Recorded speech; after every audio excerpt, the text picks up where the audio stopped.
Y después de un año os veo y en fin, después de hablar con Noé, porque ayer estuve con Noé y Xere. Este es un caso extraño, porque soy, yo creo, el primero que trae saludos de vuestro propio pastor. Es un poco raro, ¿verdad? Estuve ayer un ratito con ellos. Digo, esto no puede ser que nos crucemos en la AP7, ¿no? Adiós, Noé, adiós. Entonces, contacté con ellos, explícame un poco y me estuvo explicando. Y doy gracias al Señor, doy gracias al Señor. Cuando en el capítulo 11 de Hechos ocurre algo y es que se forma una iglesia en Antioquía, por primera vez de griegos. En el capítulo 11, hacia el final, se dice que a causa de la muerte de Esteban, en el capítulo 7, se dispersan los creyentes y lo que para aquellos creyentes era un desastre, todos llorando, el Espíritu Santo se arremangaba. Esta es la mía. Y por donde pasaban, predicaban el Evangelio. Pero solo predicaban, dice ahí un texto, solo a judíos. Solo judíos. Ellos llevan la mochila todavía de su judaísmo y cómo vamos a predicar a no judíos. Los judíos es el pueblo del Señor, ¿no? Pero dice un texto que unos, los más audaces, ¿cómo que solo a judíos? ¿El Evangelio? El Evangelio solo a judíos. Y dice el texto, y unos de Cirene y de otro pueblo. Pero de Cirene me llamó la atención porque eran de color negro. Negros. O sea, Antioquía, la iglesia base de donde se exporta el Evangelio a Europa, la formó personas de raza negra. Dice que esos hermanos se atreven, lo dice así el texto, les dio por predicar el Evangelio a griegos. Fueron así de valientes y de audaces, ¿no? Total, que todo esto os lo estoy contando para decir qué alegría tengo por vosotros, ¿eh? Fíjate cómo me enrollo. Se forma la iglesia en Antioquía de griegos y eso llega a Jerusalén, el Vaticano, entonces. ¿Cómo que Santiago, que era allí el Papa en Jerusalén, cómo que se ha formado una iglesia de griegos? ¿Cómo que? Lo de Cornelio, en el capítulo 10, un capítulo antes, pasó por, vale, lo vamos a aceptar porque Cornelio era un temeroso de Dios, es decir, alguien que seguía el judaísmo sin pasar por los ritos de la circuncisión. Pero bueno, por ahí va a colar. Llaman a Pedro, no obstante, ven y cuéntanos qué estás haciendo, qué ha pasado ahí en Cesarea, ahí en el capítulo 10. Él lo cuenta y lo aceptan, pero Antioquía, griegos, que no saben ni de la ley, que no han oído hablar de Yahvé, ¿cómo que? Y envían a Bernabé.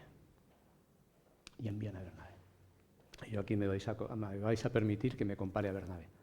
Dice el texto que al llegar Bernabé a Antioquía, dice el texto, vio la gracia de Dios. Dice, ¿la gracia de Dios se puede ver? No, Bernabé la vio. Vio la gracia de Dios en Antioquía. Después de aquella reunión, Joan, Isabel, Marta, yo os veo a vosotros ahora y veo la gracia de Dios. Veo la gracia de Dios. ¿No? Me sentaría, cogería palomitas y a ver lo que el Señor, a disfrutar de lo que el Señor está haciendo entre vosotros. A disfrutar como espectador de Castelldefels, pero de verdad muy agradecido por lo que el Señor está haciendo con vosotros. Y desde Castelldefels agradecidos por el privilegio de poder echar una mano en lo que podamos. Ya veis lo que traemos de Castelldefels, 3 hermanos más Moisés. Moisés le ponéis una palangana y divide el agua. O sea, es una pasada. Y los 3 hermanos, por cierto, solteros, son increíbles. Contentos por lo que el Señor nos permite hacer para su obra. Bien, si os leo este texto,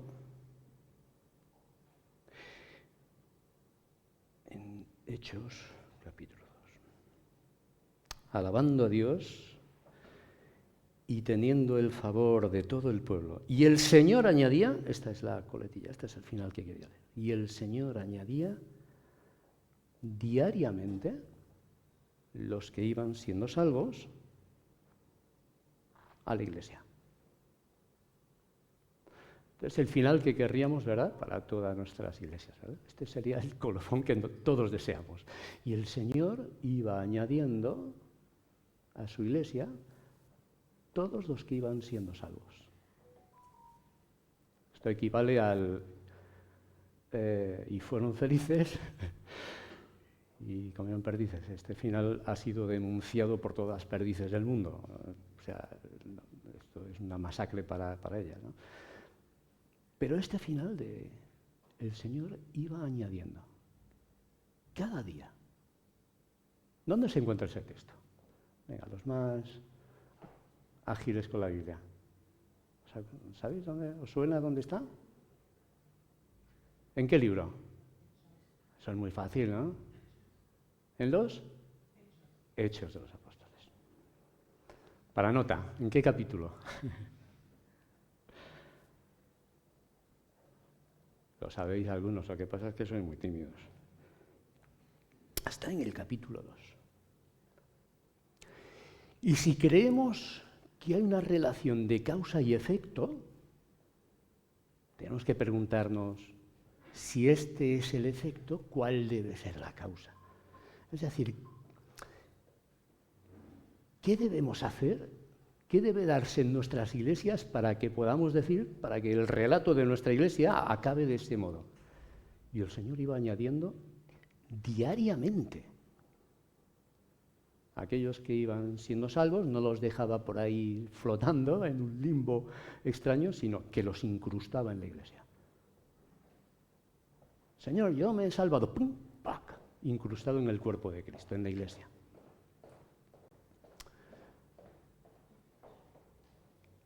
¿Qué debe darse?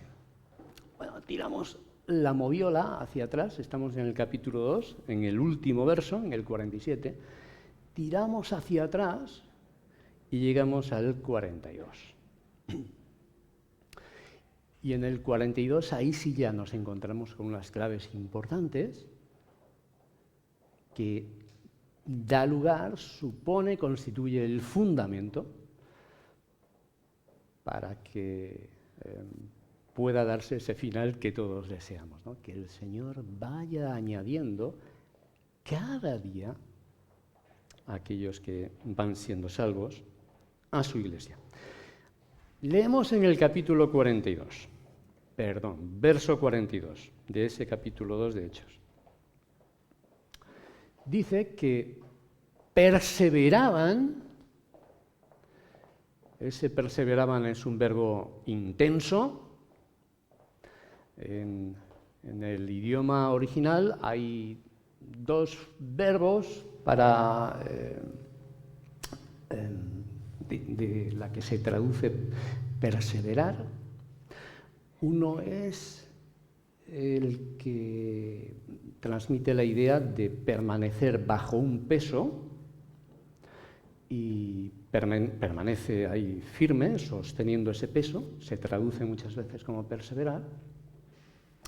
Y hay otras, el otro verbo, que también se traduce como perseverar, es el de estar mirando delante de algo y mantenerte firme. Una preposición que denota relación, mirar cara a cara, la misma preposición que se traduce en el capítulo 1, verso 1 de Juan, y el verbo era con Dios. Ese con está en ese verbo, y estaría la partícula de poder, de mantenerte firme. De ahí vendría la palabra, por ejemplo, el pantocrátor, el todopoderoso, ¿no? Pues está esa partícula crátor. Estás mirando de manera firme, cara a cara a algo. Este es el verbo que se usa. Perseveraban. Es decir, somos conscientes de la necesidad, la vemos, la reconocemos y nos mantenemos firmes. Perseveraban, dice, verso 42, en 4 elementos. Perseveraban en la doctrina de los apóstoles, la enseñanza, podríamos decir, apostólica. ¿En qué consistiría? Pues seguramente en las enseñanzas de Jesús. Yo creo que no es decir, seguramente. Ellos mantendrían frescas las palabras de Jesús, se irían formando en este momento ya las primeras fórmulas orales que se irían pasando unos a otros. ¿Cómo no? Seguramente el Cristo anunciado en el Antiguo Testamento, seguramente la lectura del Antiguo Testamento, pero ya apuntando a Jesús con claridad. Seguramente la enseñanza de los apóstoles consistiría en eso. En cualquier caso, la palabra de Dios ocupaba un lugar importante. ¿Vale? Primer elemento. El segundo elemento, dice, perseveraban en la comunión. La comunión. No especifica nada más. Como no especifica nada más, pues ampliamos el rango de significados. Seguramente incluiría el compañerismo, la fraternidad, ¿no? El amor fraternal, los encuentros. ¿Incluiría el compartir materialmente? Pues seguramente también, porque esa palabra también se aplicaba a eso, ¿no? Y además, más adelante nos encontramos con que si alguien tenía necesidad, la Iglesia estaba ahí. La comunión, el compartir, el estar juntos, pero también la ayuda mutua. Segundo elemento en el que perseveraban. Tercer elemento, el partimiento del pan. Lo hacían además a menudo. ¿Por qué el partimiento del pan? Porque el partimiento del pan tiene un significado claro. Haced esto, dijo Jesús, en memoria de mí. Cuando partimos el pan, estamos colocando al Señor Jesús en medio. Los demás nos apartamos y le miramos, le recordamos. Y eso era central, eso era esencial. Era una iglesia que no olvidaba la obra de la cruz. Era central en su vida, la persona de Jesús y su obra, el partimiento del pan. Y por último, en las oraciones. Las oraciones. Cuando una iglesia ora, implícitamente, ¿qué está reconociendo? ¿Qué estás reconociendo? ¿Has dicho algo? Te he visto, has dicho algo en voz bajita. Venga, subimos el volumen. ¿Qué estás reconociendo cuando hay una iglesia ahora? Que necesitamos al Señor. Una iglesia que ora está diciendo, Señor, te necesitamos. Por nosotros mismos no vemos. Por nosotros mismos no podemos. Por nosotros mismos vamos a tropezar. Por nosotros mismos no vamos a avanzar. Señor, dependemos de ti. Dependemos de ti.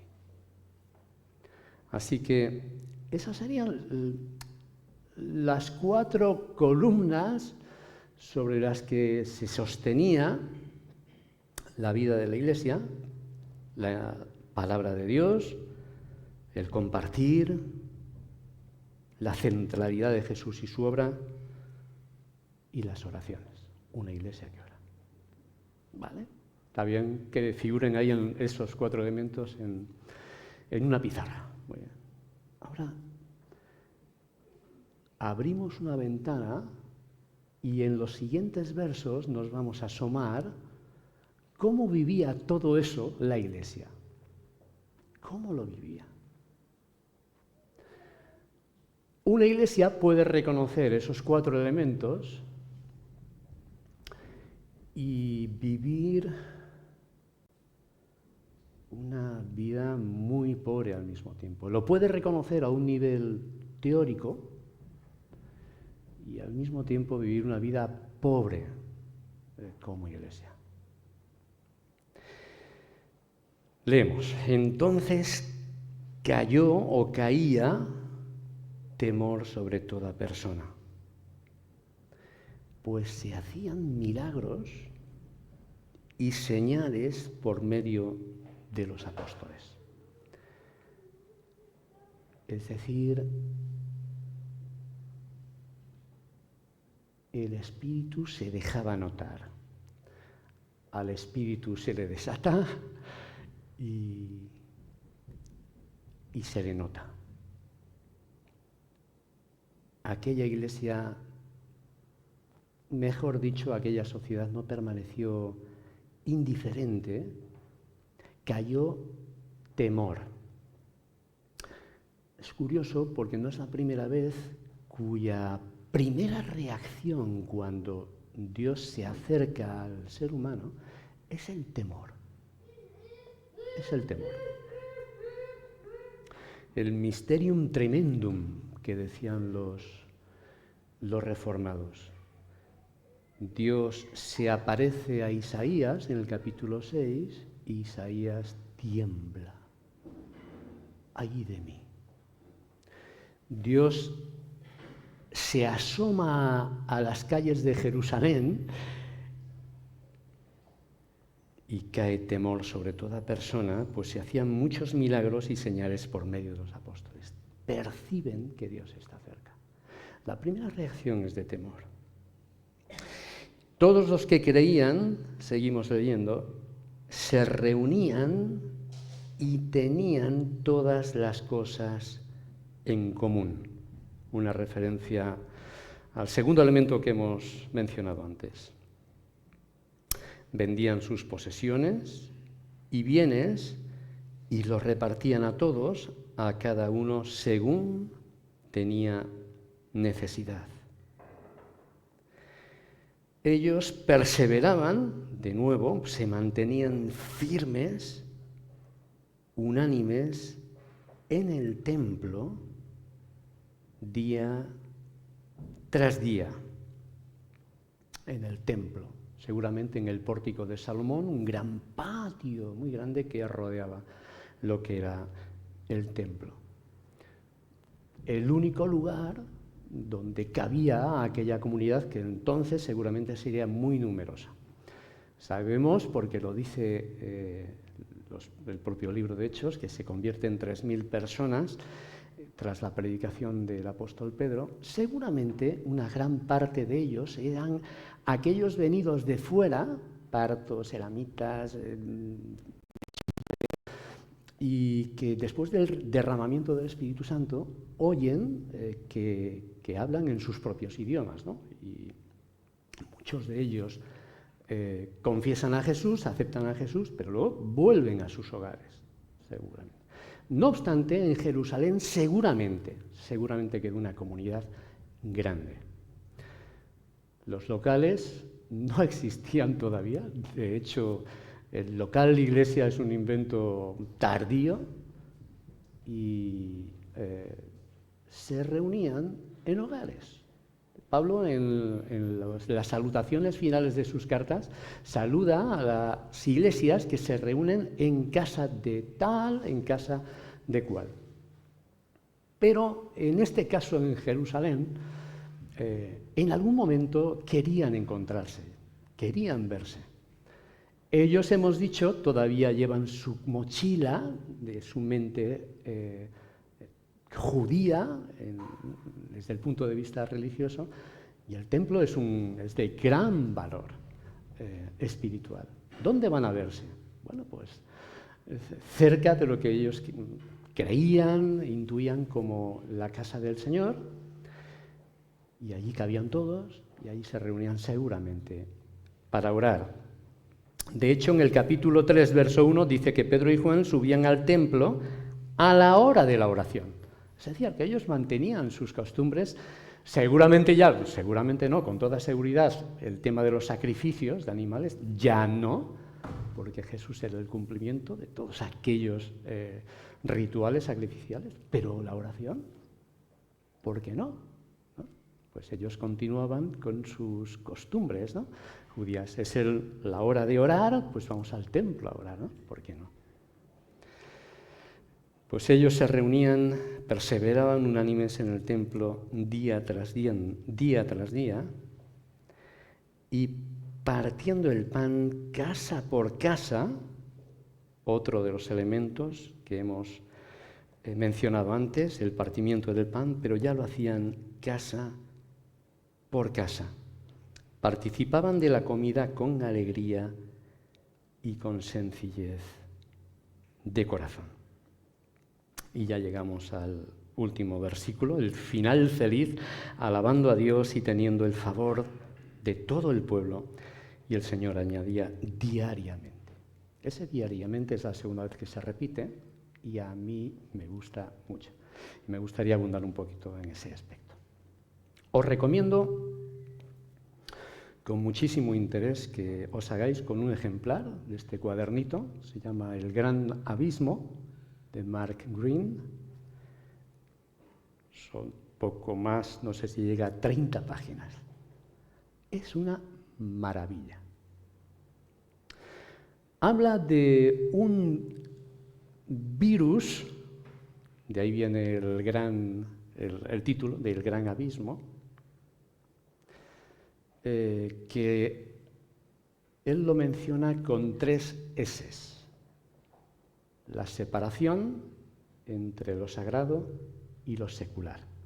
Separación, sagrado, secular. Las 3 S's. Y tengo que reconocer que ese virus está introducido, yo mismo lo he heredado y tengo micro manifestaciones de ese virus continuamente. De manera que tiendo a vivir una fe, un cristianismo muy compartimentado, y ahora me explico.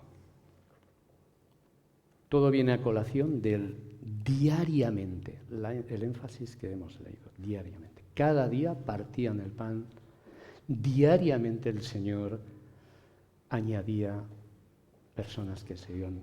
Si el Señor añadía diariamente, es porque diariamente la Iglesia vivía como Iglesia. Las personas no se convertían de pronto. Seguramente, sin duda, es por el testimonio diario de la Iglesia, porque vivían su fe de manera constante, 24/7. 24 horas al día, los 7 días de la semana. Sin embargo, nosotros, yo es cómo me enseñaron la fe, cómo la recibí, cómo la entendí por lo menos, y cómo tiendo a entenderla. La vivimos por departamentos. Si nuestra vida fuera una carpeta, tendríamos una carpeta que se refiere al trabajo.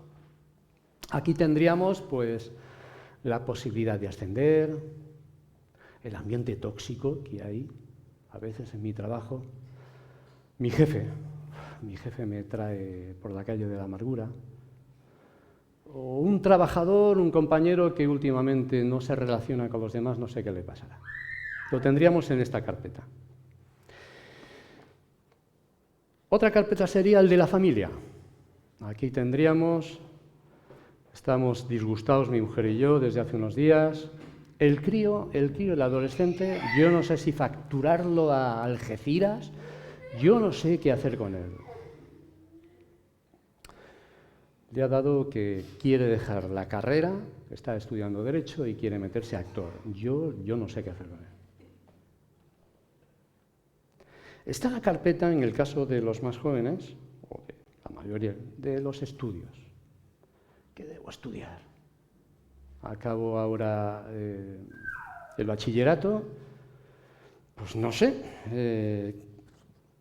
¿qué debo estudiar? O eres nuevo compañero de estudios al que no se integra y está el hombre allí en un rincón y no sé qué le pasa, por ejemplo. Está la carpeta del ocio. Mi costumbre, mi gusto por el ajedrez o por la colección de sellos, allá cada uno, ¿no? O el gusto por el deporte, ¿no? El ciclismo, la bicicleta de montaña, la natación. Pues, oye, pues. O el estar con amigos. Una vez a la semana me encuentro con mis amigos y nos vamos a tomar un café en invierno o a tomar una cerveza en verano, ¿no? Los amigos, tal como he dicho, ahí están. Es un departamento, una parte importante de mi vida, ¿no? Ahí estarían, pues, los amigos con los que quedo de vez en cuando. Y cómo no, está la parte como creyente, ¿no? El domingo que viene me toca presidir, debo preparar bien mi presidencia y pues la tarea que me han encargado quiero hacerla bien, ¿vale? Y quiero llegar puntual, en fin, tengo que preguntarle cuando lo encuentre el domingo a fulanito cómo le va el tema de la enfermedad de su mujer, por ejemplo. Compartimentado. Sin embargo, en los Hechos de los Apóstoles vemos que la realidad de ser iglesia, de ser Señor, lo ocupa todo. Todo queda trastocado, todo queda afectado. Todo. Y cuando decimos todo es todo.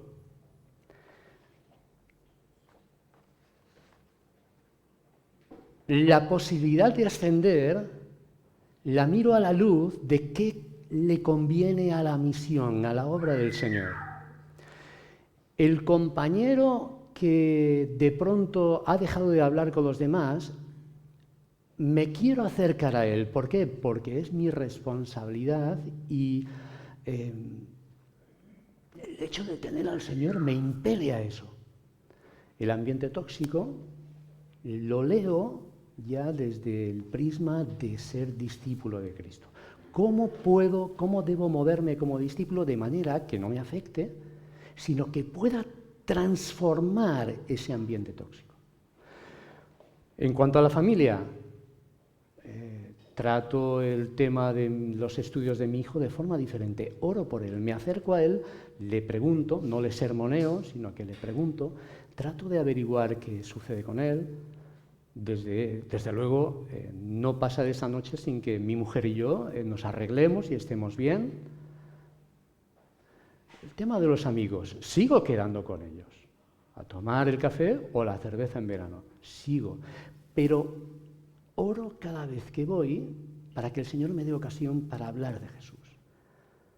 El ocio, claro que sigo cogiendo la bicicleta de montaña, pero trato de invitar al vecino, que sí que también le gusta, para que me acompañe y buscar la ocasión de hablar de Jesús. Toda la vida es santa. No es solamente santo el 10% de tu dinero y puedes hacer lo que te dé la gana con el 90%.